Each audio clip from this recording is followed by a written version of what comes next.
tudo bem? Sejam bem-vindos a mais uma aula da disciplina de Libras. No tema de hoje, vamos discutir um pouco sobre as principais abordagens educacionais para surdos. E como vocês já sabem, o meu nome é Cat Kumada e eu sou da UFABC, ok? Vamos lá! Para falar sobre as principais abordagens educacionais para surdos, é de extrema relevância que relembremos o percurso histórico da educação de surdos. Para isso, eu trouxe aqui uma imagem de uma linha do tempo feita por Kojima Segawa.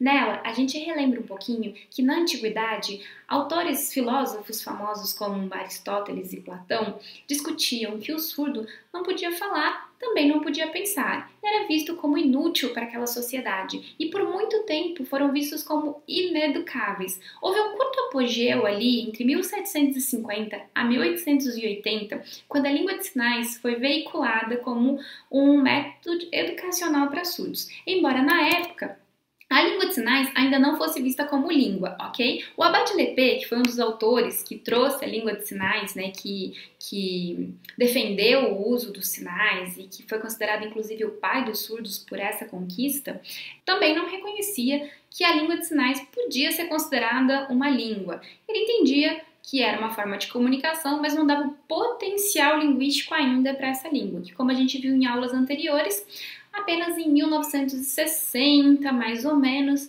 é que o linguista William Stockwell conseguiu descrever gramaticalmente a língua americana de sinais, demonstrando, comprovando ali que ela era uma língua de fato. Bom, só fechando esse parênteses, voltamos então para relembrar que esse período foi um curto apogeu para os surdos, porque eles conseguiram utilizar a língua de sinais e conseguiram se desenvolver. Alguns surdos, inclusive, se tornaram educadores de surdos, fundaram instituições de educação de surdos com o método visual por várias partes do mundo, inclusive Brasil e Estados Unidos, como vimos também em aulas anteriores, e nesse período puderam aí ascender no sentido educacional. Contudo, né, em 1880, vocês bem relembram que eu discuti isso na aula 1, o segundo Congresso Internacional de Educação para Surdos, também conhecido como Congresso de Milão, votou pelo método único. Entre o método oral e o método visual, escolheram então o método oral de educação, proibindo qualquer tipo de uso de sinais ou gesticulação, como eles entendiam na época, na educação de pessoas com surdez. Esse movimento ou essa conquista do método oral sobre o método visual, como era entendido o método que utilizava a língua de sinais, foi muito em virtude dos avanços da tecnologia. E um dos principais defensores foi Alexander Graham Bell, ele mesmo, inventor do telefone. Ele também é o mesmo dos decibéis, né? Decibel, Graham Bell, né? Como vocês podem ver, existe uma coincidência histórica aí, mas não é tão coincidência. Alexander Graham Bell era filho de educadores de surdos e também era casado com uma surda. E ele era defensor do método oral porque assim era na sua família. Ele defendia que por meio da tecnologia podia-se chegar a uma cura para os surdos e por isso ele buscava a amplificação sonora e a identificação de resíduos auditivos para pessoas surdas serem aí recuperadas do ponto de vista da medicina. Bom, Alexander Graham Bell, então, né, também se casou com uma surda, simplesmente dizem que porque se defendia que se cada ouvinte se casasse com uma surda, a gente conseguiria exterminar esse tipo de população surda da face da Terra, né, que a gente não permitiria que um surdo casando-se com outro surdo geraria mais filhos surdos, era uma defesa dele. Bom, a gente tem ali depois um longo período de obrigações da fala oral, né, de uma educação muito pautada na exigência de que o surdo se oralizasse ou se adaptasse a uma sociedade ouvinte, que pudesse fazer leitura labial, que pudesse usar o aparelho auditivo e por isso voltar a ouvir, que pudesse se comunicar oralmente. Quando eu digo oralmente, é por meio da fala oral, né, tal como os ouvintes. Então, por muito tempo, o método oral foi a principal forma de educação das pessoas surdas.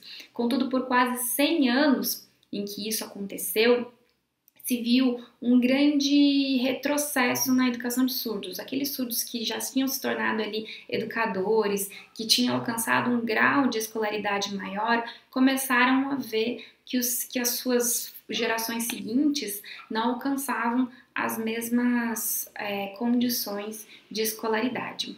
Segundo Paulo Vaz de Carvalho, né, a gente tem no livro sobre História da Educação de Surdos no Mundo, ele fala um pouco sobre o número de pessoas, que reduziu bastante o número de pessoas com grau mais alto de escolaridade ou mesmo de domínio da leitura escrita, né? E que muitos surdos acabaram, então, sendo restritos a tarefas mais cotidianas, de atividades mais mecânicas, como jardinagem, encadernação, sapataria, entre outros. Isso também é descrito aqui no Brasil, no Instituto Nacional de Educação de Surdos.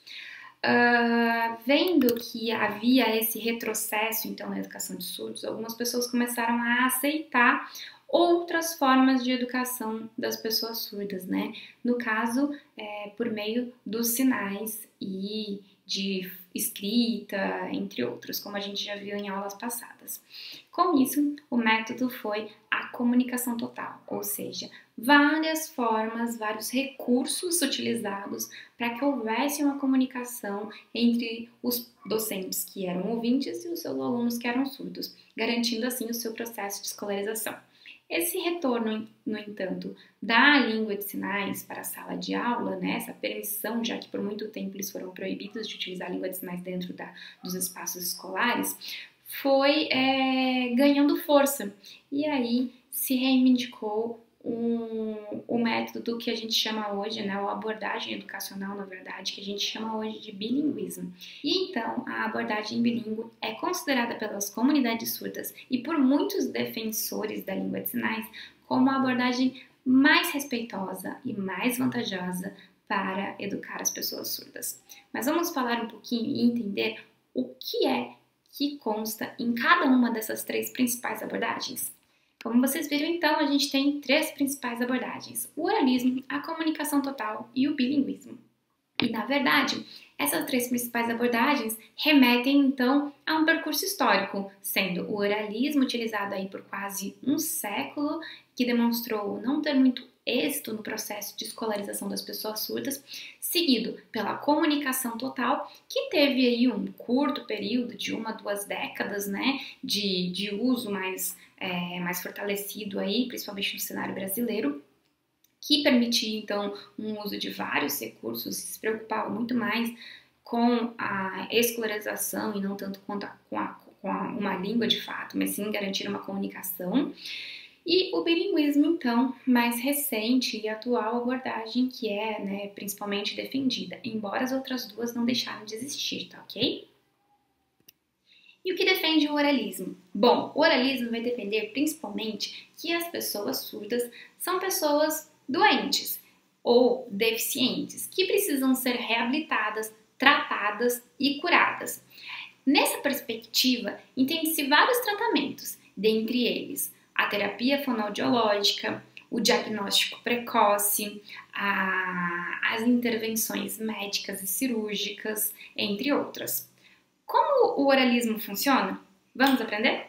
O oralismo é a abordagem educacional que apregoa a comunicação oral entre surdos e ouvintes.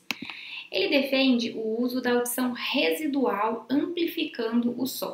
O que significa isso? Defensores do oralismo entendem que a comunicação oral deve ser a única comunicação veiculada no processo de educação de surdos. Isso quer dizer que o uso de sinais, gestos, enfim, não são bem vistos. Também se entende que há em todo surdo algum tipo de resíduo auditivo, ou seja, que você pode potencializar ele, principalmente por meio dos aparelhos de amplificação sonora individual. Então, se um surdo pode ouvir a partir de, por exemplo, 30 decibéis, 50, 80, 110, ainda existe em algum momento um pouquinho de audição que eu consigo amplificar por meio da tecnologia e posso recuperá-lo. Essa é a principal defesa dos oralistas. O oralismo. Bom, o oralismo ele vai defender, então, o tratamento e a reabilitação do surdo por meio de terapias. terapias que são feitas por fonoaudiólogos e intervenções médicas, tal como a cirurgia do implante coclear. Por meio dessas palavras, vocês vão ver sempre recorrentes essas terminologias como reabilitação, tratamento, terapias, porque todas essas intervenções são vistas pelo oralismo, já que o surdo é entendido como um paciente e a surdez como uma condição clínica e patológica. Alia-se então aos avanços tecnológicos para assegurar as possibilidades de recuperação da audição do seu paciente.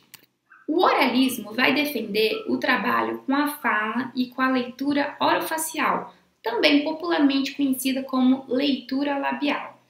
A LOF, que é a abreviação para leitura orofacial e conhecida assim pelos especialistas da área, a LOF significa a leitura dessa articulação dos lábios, da boca, da língua, né? E a identificação do que a pessoa fala.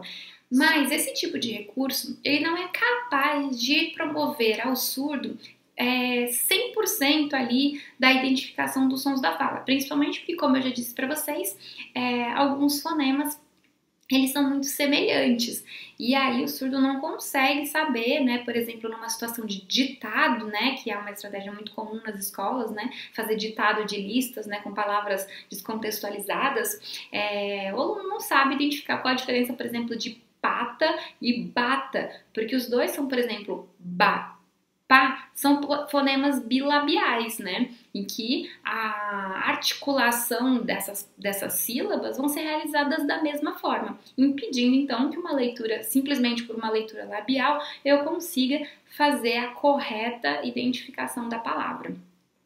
Bom, o que mais defende o oralismo? O oralismo, na verdade, também inibe o uso da língua de sinais ou do alfabeto datilológico, dizendo que se os surdos utilizarem sinais ou alfabeto datilológico, isso vai torná-lo preguiçoso para aprender a oralidade.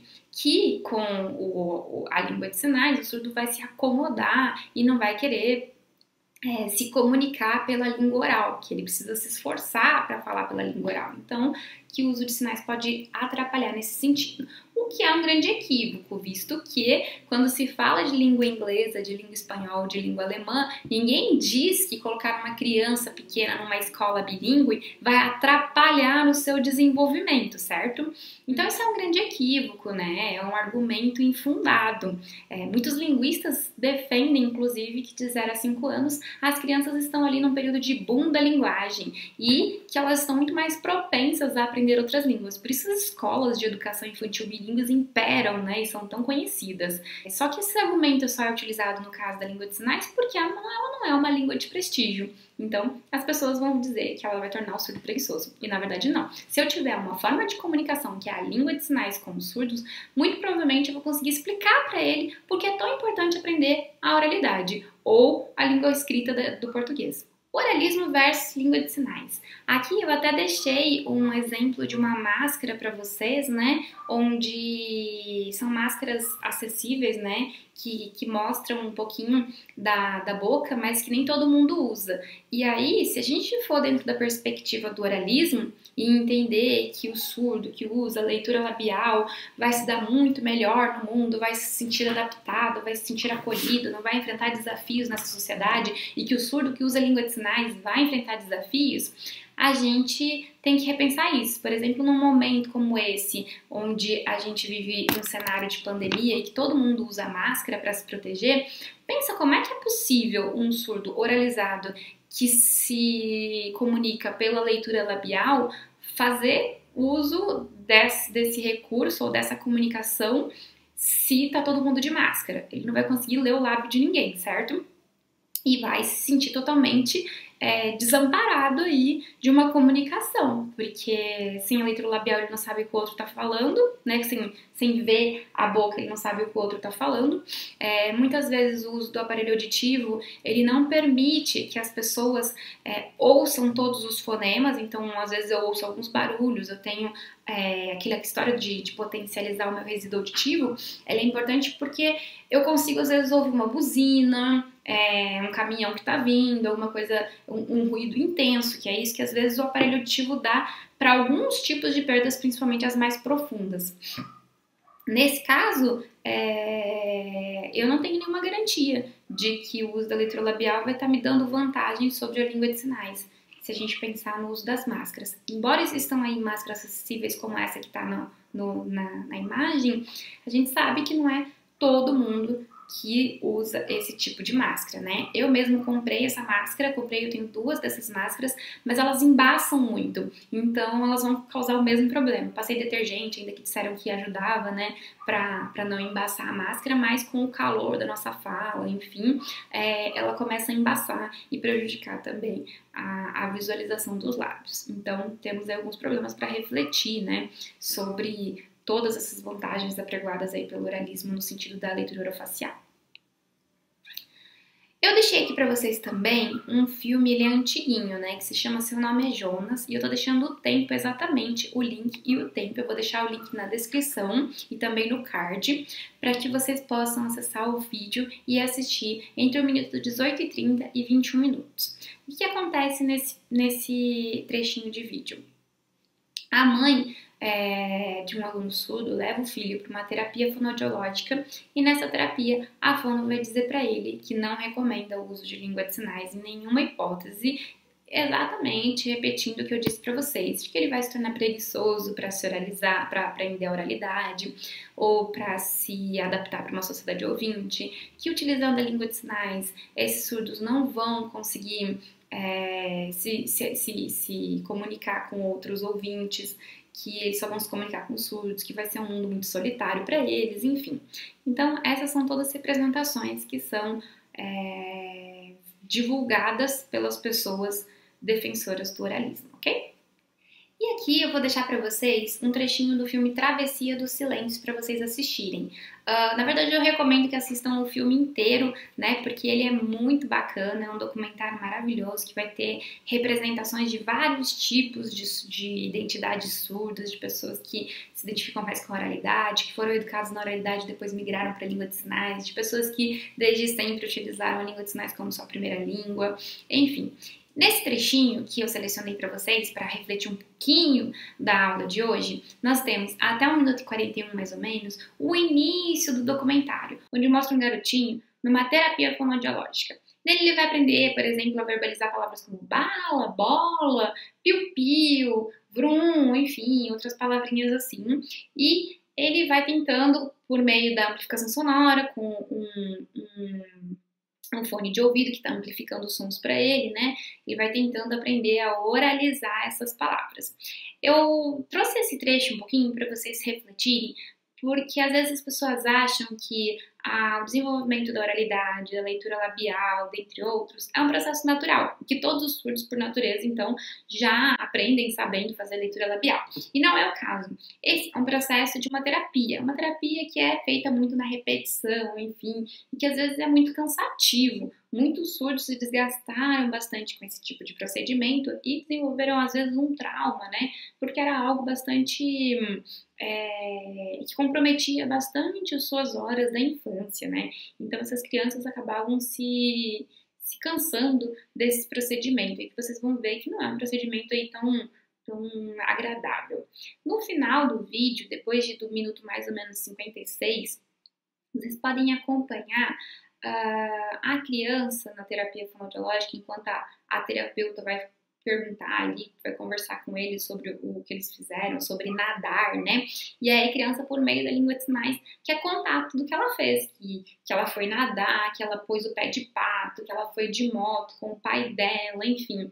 E aí, por meio da língua de sinais, ela consegue se expressar tão livremente, tão feliz, mostra tanto vocabulário, tanta coisa para contar, mas por meio da oralidade, ela se sente presa, porque ela não consegue se comunicar, que é algo para ela, então, aparenta ser algo mais pesado, algo mais difícil, enfim. Acho que vale a pena olhar esses trechinhos aí e refletir um pouquinho sobre o método do oralismo e o como isso pode ser algo cansativo, desgastante também. E isso vai ajudar a gente a entender por que é que muitos surdos decidem não aderir à abordagem educacional oralista. Muito bem, a comunicação total. A comunicação total se preocupa com o desenvolvimento cognitivo, emocional, social e comunicativo. E por isso considera aceitável todos os meios disponíveis para se contemplar uma comunicação com o sujeito surdo. Nessa foto aqui a gente pode ver uma pessoa utilizando alguns gestos, desenhos, imagens. Então é tudo isso um pouco misturado. A comunicação total ia usar então desenhos e figuras, escrita, pantomima, que a pantomima é um pouco mais aquela abordagem mais teatral, né, de imitar uma ação, um objeto, enfim. O uso dos sinais da Libras também eram aceitos na comunicação total. A fala oral, muita fala oral. O alfabeto manual ou datilologia, que a gente aprendeu que é a mesma coisa, né? Alfabeto manual, datilologia, alfabeto digital, enfim. E os gestos.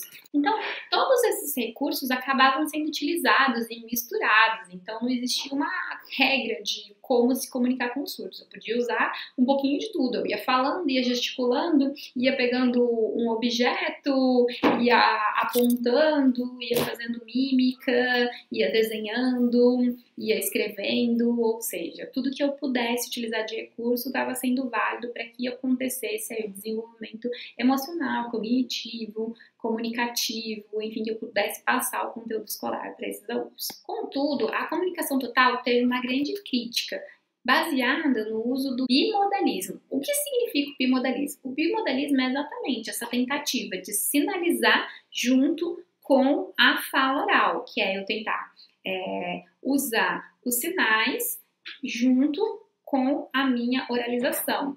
Toda vez que eu tentar utilizar esse tipo de português sinalizado ou bimodalismo, como é conhecido também, eu estou de alguma forma ferindo a gramática da Libras, porque a partir do momento que eu estou falando em português, eu estou pensando na gramática do português.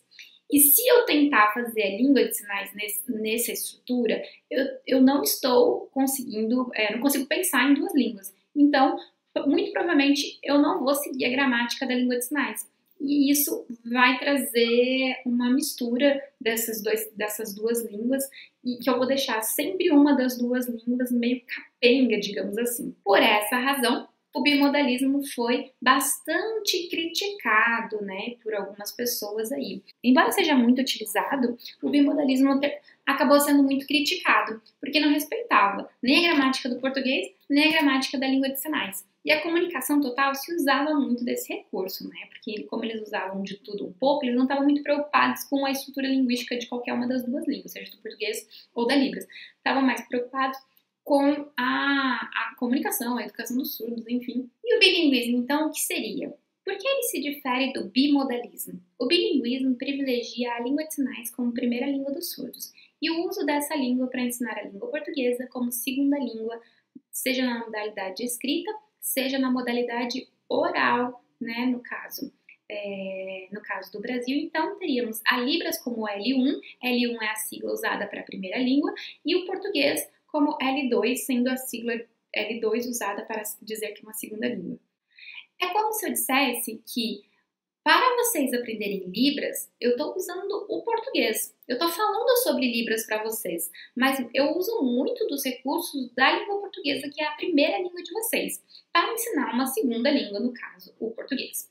A gente vai fazer uma abordagem muito semelhante com o surdo para ensinar o português, só que entendendo que para eles a primeira língua é a Libras. Sendo a primeira língua Libras, eu uso por meio da Libras a explicação de como funciona o português, como funciona a sua gramática, o que é um verbo, o que esse verbo significa. Então, por exemplo, se eu vou dizer um substantivo como bicicleta para o surdo, eu dou a palavra bicicleta, mas eu não preciso fazer muitas abordagens, não preciso ficar me desgastando muito, eu simplesmente digo que essa palavra bicicleta significa em Libras o sinal de bicicleta. Ele conhecendo o sinal de bicicleta em Libras, ele vai conseguir saber fazer a correspondência. E para vocês que estão aprendendo português, é a mesma coisa. Eu não preciso pegar uma bicicleta e trazer aqui para vocês para poder ensinar que o sinal dela é esse aqui em Libras. É só dizer para vocês, sabe bicicleta? A palavra bicicleta em português que vocês já conhecem porque está na primeira língua de vocês? Então, em Libras, ela é assim.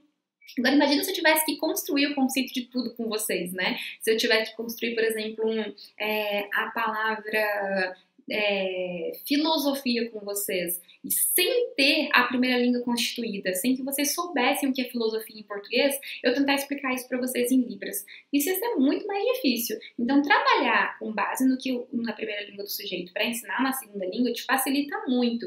E é essa abordagem que os surdos defendem. Eles defendem que eles sejam, que eles tenham um domínio da primeira língua, que é a Libras, primeiro, para depois aprender o português e que isso seja valorizado. Mas só vai conseguir ser alcançado se as pessoas envolvidas com o seu processo educacional entenderem suficientemente da Libras para poder, por meio da língua deles, passar os conhecimentos, então, do português. A abordagem bilíngue é também, portanto, uma abordagem bicultural. Por quê? Porque para a abordagem bilíngue, o surdo é visto como um integrante de minorias sociais e linguísticas. Nessa abordagem educacional, o surdo é distanciado da visão patologizante em que a abordagem oralista o situa, pois nessa abordagem, a surdez não é vista como uma doença, como uma patologia, como um procedimento clínico que precisa ser, de alguma forma, identificado, diagnosticado, tratado e reabilitado. Para a abordagem bilíngue, o surdo é visto como uma diferença linguística, que seria a mesma coisa que as pessoas estrangeiras, indígenas, enfim, que têm uma outra língua. O que eu preciso fazer com pessoas estrangeiras que estão aqui no Brasil, por exemplo, e falam uma outra língua e entram numa escola? Por exemplo, os bolivianos, os coreanos, os japoneses, descendentes de outras línguas, né, que precisam aprender o português, porque essa é a língua oficial da escola, do país, do Brasil, enfim, mas não sabem a língua portuguesa. Em espaços como, por exemplo, de fronteiras, como fronteiras como Paraguai ou Bolívia, ou, por exemplo, Foz do Iguaçu, né, a gente tem uma incidência maior de pessoas que não falam português, que falam, por exemplo, espanhol. Essas pessoas, elas precisam de um processo diferente de escolarização e de alfabetização. E, portanto, elas são vistas como diferença linguística também. No caso dos surdos, é isso que se entende, que a abordagem educacional que deveria ser utilizada com eles é uma abordagem de aprendizes de segunda língua. Portanto, não é tão relacionada a uma abordagem que seria utilizada com pessoas por elas serem deficientes. Então, que o conhecimento acumulado para a educação de surdos deveria ser coletado lá na educação bilíngue de grupos minoritários e minoritarizados. E por essa razão, quando eu vejo que o surdo é bilíngue, eu entendo também que ele tem uma cultura, uma identidade, que todos esses aspectos que são culturais, e identitários e linguísticos estão imbricados e que todas essas condições que permeiam o contexto sociolinguisticamente complexo da surdez não são relacionadas a um processo patologizante, clínico, como defende o oralismo. Essas são as principais diferenças. Aqui eu deixei uma imagem de duas historinhas para vocês verem, que é a da Cinderela Surda e da Rapunzel Surda. São livros feitos por Silveira Rosa e Carnop e Hessel Rosa e Carnop, né? Nesses dois livros nós temos uma adaptação dos contos que vocês já conhecem, que é Cinderela e Rapunzel, só que nesses contos, de uma certa forma adaptado para a cultura surda, os personagens também são surdos. A Cinderela aí, ela tem adaptações no sentido de que ao invés do sapatinho de cristal, ela tem uma luva, né, que ela perde. E a luva acaba sendo muito mais representativa para a cultura surda, já que por meio das mãos, né, que os surdos se comunicam. E o príncipe da história da Cinderela, ele é educado pelo Abade Letê, que é uma figura aí, então, extremamente importante para a cultura surda. A Rapunzel surda também, né, são um príncipe e uma princesa surda. Então, todas essas adaptações, elas não são triviais. Elas ocorrem com uma proposta de trazer para os surdos um processo de identificação. Muitos surdos pegam livros e veem que sempre os personagens, os seus protagonistas, são ouvintes e não conseguem ter identificação com esses personagens, né? Não conseguem se ver representados. Histórias como essas, ou histórias como, por exemplo, também O Mistério das Bocas Mexedeiras, entre outras, são histórias que vêm, então, numa direção de divulgar um pouco da cultura surda e também trazer um pouco de identificação, né? Trazer um processo de identificação entre os surdos e seus personagens. Nós vamos ter uma aula só sobre cultura surda, então eu vou deixar aqui apenas esse gostinho aqui para falar um pouquinho sobre bilinguismo, sobre a abordagem bilíngue. Outra coisa da abordagem bilíngue é que o bilinguismo reconhece a língua de sinais enquanto língua, ainda que não tenha representação de prestígio social de outras línguas como o inglês ou o francês. Quando falamos de bilinguismo, muitas vezes as pessoas sempre remetem ao inglês e ao francês, que são línguas de prestígio, ou o espanhol, né? Mas, nessa perspectiva, o bilinguismo é também praticado quando se fala de língua de sinais e língua portuguesa, ou língua oral. O bilinguismo reconhece os falantes da Libras como sujeitos de contextos minoritários e minoritarizados. E é muito interessante esse conceito de minoritários e minoritarizados, que eu impresso da professora Marilda Cavalcante da Unicamp, uma linguista bastante reconhecida nessa área, que é porque muitas vezes as pessoas que falam línguas diversas ao português são vistas como minorias, né? E, na verdade, acontece que elas podem ser minoritarizadas ou contextos minoritários, porque são tornadas minorias. A gente não discute nas escolas que nós temos aí cerca de 180 línguas indígenas ainda no país. A gente não discute nas escolas que nós temos cerca de 30 línguas estrangeiras no nosso país, de pessoas que têm essas mais de 200 línguas como suas primeiras línguas, e que os surdos, portanto, não são os únicos grupos que não têm a língua portuguesa como sua primeira língua, embora ela seja uma língua oficial no nosso país. Mas em países também como, por exemplo, Moçambique, cerca de 90% da população não fala a língua oficial do país. E isso não é uma questão de minoria. Se nós juntássemos, talvez, todas as minorias, e aí as minorias, estou pensando em minorias sociais, veríamos que, na verdade, elas não são minorias, elas são maiorias, mas muitas vezes são tratadas como minorias pelo poder hegemônico, por estarem em condições desiguais de poder. Então, falar de contextos minoritários e minoritarizados pode ser bastante relevante para não tratar numericamente as pessoas que utilizam a língua de sinais só como um aspecto quantitativo de um grupo muito pequeno do nosso país. Tautologia ou diferença. Como vocês viram, eu falei bastante hoje aqui que uma das principais diferenças entre o viés oralista e o viés bilíngue é a concepção da surdez e do surdo, que pode ser adotada dentro de uma abordagem oralista, dentro do viés clínico-patológico ou dentro do viés bilíngue como socioantropológico. Numa abordagem clínico-patológica, como vocês sabem, então, o surdo vai ser visto sempre como alguém que precisa ser reabilitado, tratado, diagnosticado, com intervenções cirúrgicas, terapias, enfim.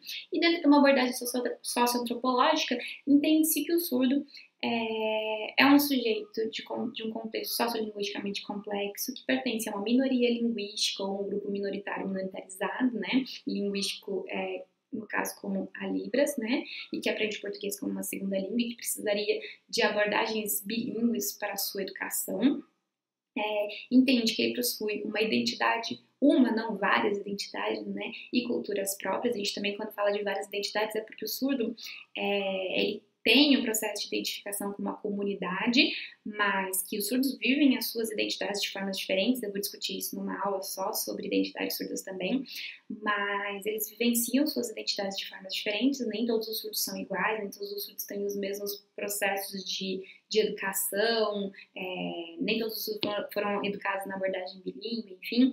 Então, acho que é interessante a gente pensar nisso, saber olhar para o surdo como um sujeito, né? E um sujeito aí marcado. Nem todas as mulheres vivem a sua identidade da mesma forma, nem todos os homens, nem todos os negros, nem todos os indígenas, e então também os surdos também não. Mas entender isso faz parte de um processo socioantropológico que a abordagem bilíngue apregoa.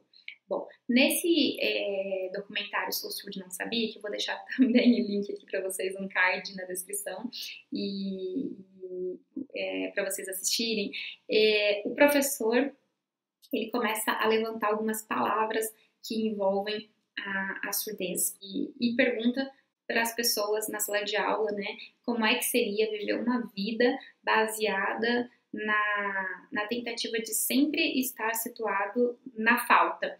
Por exemplo, o surdo é sempre entendido como deficiente auditivo porque falta a ele a audição. E se a gente fosse sempre considerado como pessoas que faltam? Por exemplo, o negro é sempre alguém que falta para ele a branquitude. A mulher é sempre para ela, vai ser sempre tratada como alguém que falta o órgão sexual masculino, né? Então, se eu sempre fosse comparado, ou se eu sempre fosse olhado e identificado pela sociedade por aquilo que falta em mim, eu sempre fosse marcado por alguma coisa que está faltando, alguém que não é completa. Como seria estar nesse mundo sempre sendo tratado como alguém que é incompleto, né? Vamos pensar sobre isso, e pensar sobre isso requer uma análise socioantropológica desses sujeitos dos surdos e um respeito, então, a olhar esse outro como nós gostaríamos que fôssemos olhados. Nesse slide, convido vocês também a assistirem um vídeo do Por que comemorar o Dia do Surdo? No dia 26 de setembro, nós temos a comemoração do Dia do Surdo. Esse é o dia em que também foi fundada o Instituto Nacional de Educação de Surdos. Lá, lembra na primeira aula que eu expliquei para vocês que o Instituto Nacional de Educação de Surdos, o INES, funciona até hoje, mas que ele foi fundado por Dom Pedro II, ainda no seu período imperial, né, e que foi o primeiro Instituto de Educação de Surdos do Brasil. Bom, o que está por trás das representações sobre o surdo e a surdez quando se comemora o Dia Nacional dos Surdos? Esse dia é visto, então, por meio desse vídeo aqui que eu vou deixar para vocês assistirem, vou deixar o card também na descrição, para que vocês vejam na perspectiva dos surdos que esse é um dia de bastante orgulho, um dia em que eles comemoram, né, todas as conquistas, entre elas a Libras, né, que foi reconhecida aí pelo ordenamento jurídico em 2002, e por essa razão temos aí em vários espaços a presença de tradutores e intérpretes de Libras, do direito de uma educação bilíngue, entre outros. No final desse vídeo, vocês vão poder conferir também vários surdos se posicionando como surdos pelas suas profissões cheios de orgulho, né? Design gráfico, ator, professor universitário,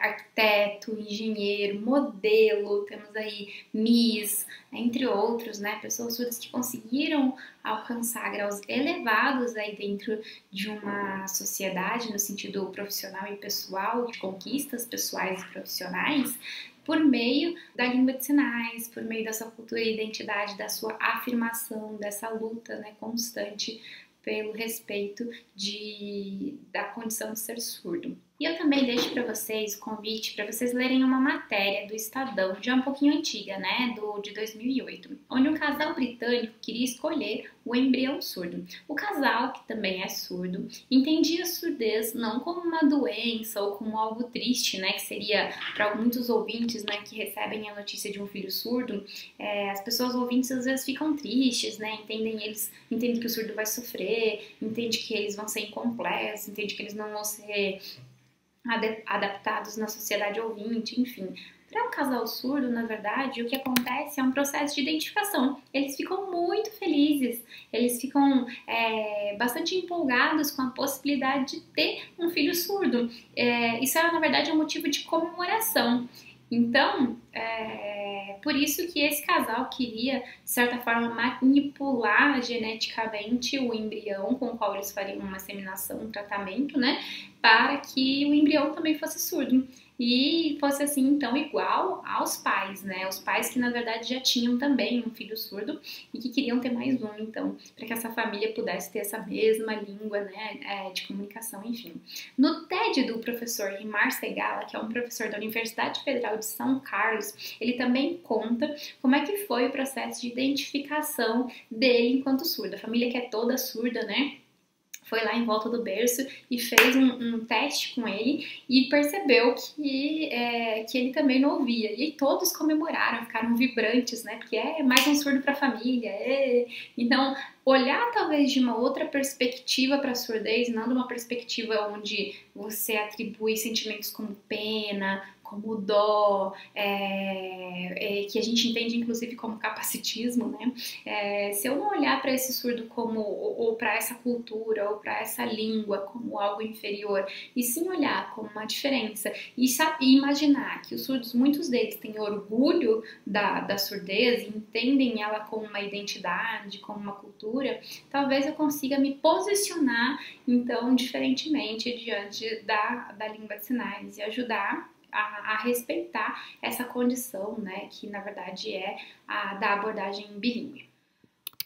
Contudo, dentro de um viés oralista, a gente também tem aqueles que entendem a surdez como um problema a ser erradicado. Por essa razão, eu trago aqui também, como um contraponto para nos ajudar nessa reflexão, a matéria do Portal Otorrino, feita com relação ao Dia Nacional do Surdo. Nesse blog, a gente tem um questionamento sobre o Dia Nacional do Surdo e uma proposição de que, na verdade, fosse aí divulgado um Dia Nacional do Combate à Surdez, né? Ele chega a esse ponto, o autor dessa matéria.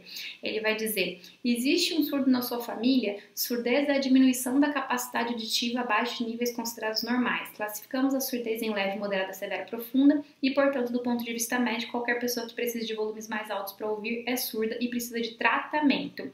Vocês vão ver, então, aqui muito fortemente as representações de tratamento, né, e de um viés mais médico para a questão da surdez, nem um pouco socioantropológico, né, de uma visão do sujeito, ou de uma abordagem bilíngue, enfim. Por isso que é tão diferente as duas abordagens. Eu trouxe esses dois materiais para que vocês consigam observar a diferença que é entre defensores de uma abordagem oral e defensores de uma abordagem bilíngue, principalmente por esse viés de olhar aqui, de ter uma visão um pouquinho mais clínico-patológica, né?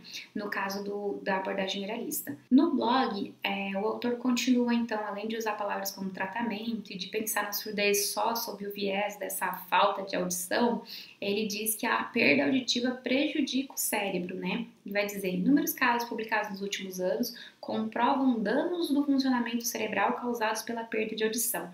Mesmo níveis pequenos de surdez, se não tratados, então de novo a palavra tratados, aumentam uma chance de se remodelarem conexões neuronais ou mesmo diminuição da massa cerebral, com riscos de demência, como a de doença Alzheimer.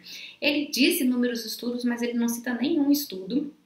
E aí também, vendo o vídeo anterior que eu falei para vocês, que a gente tem surdos que utilizam a língua de sinais e que progridem academicamente, sendo aí professores, como eu disse para vocês, o Rimar Segala é um professor da Universidade Federal de São Carlos. Nós temos a Karen Strobel, que eu já mostrei para vocês, que é uma professora da Universidade Federal de Santa Catarina.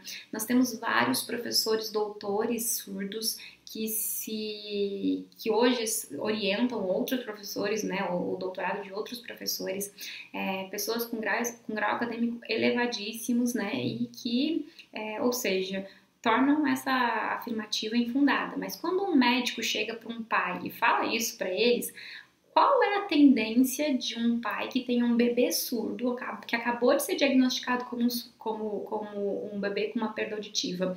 Ele vai acreditar no médico. O médico é a palavra ali, né? As pessoas sempre têm uma confiança muito grande, né? O doutor falou, então o doutor tem razão, o doutor sabe, o doutor estudou.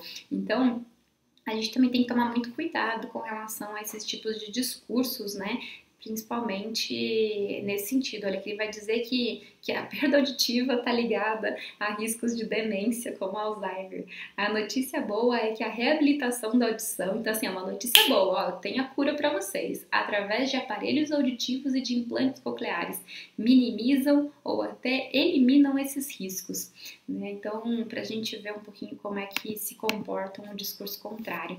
E aqui, na continuação dessa matéria do Portal do Otorrino, a gente tem: Libras é para quem não pode ou não quer reabilitar sua audição. E aí ele vai falar que a Libras é uma opção aí para algumas pessoas que então são, entre aspas, fracassadas no processo de aprendizagem da língua oral, né?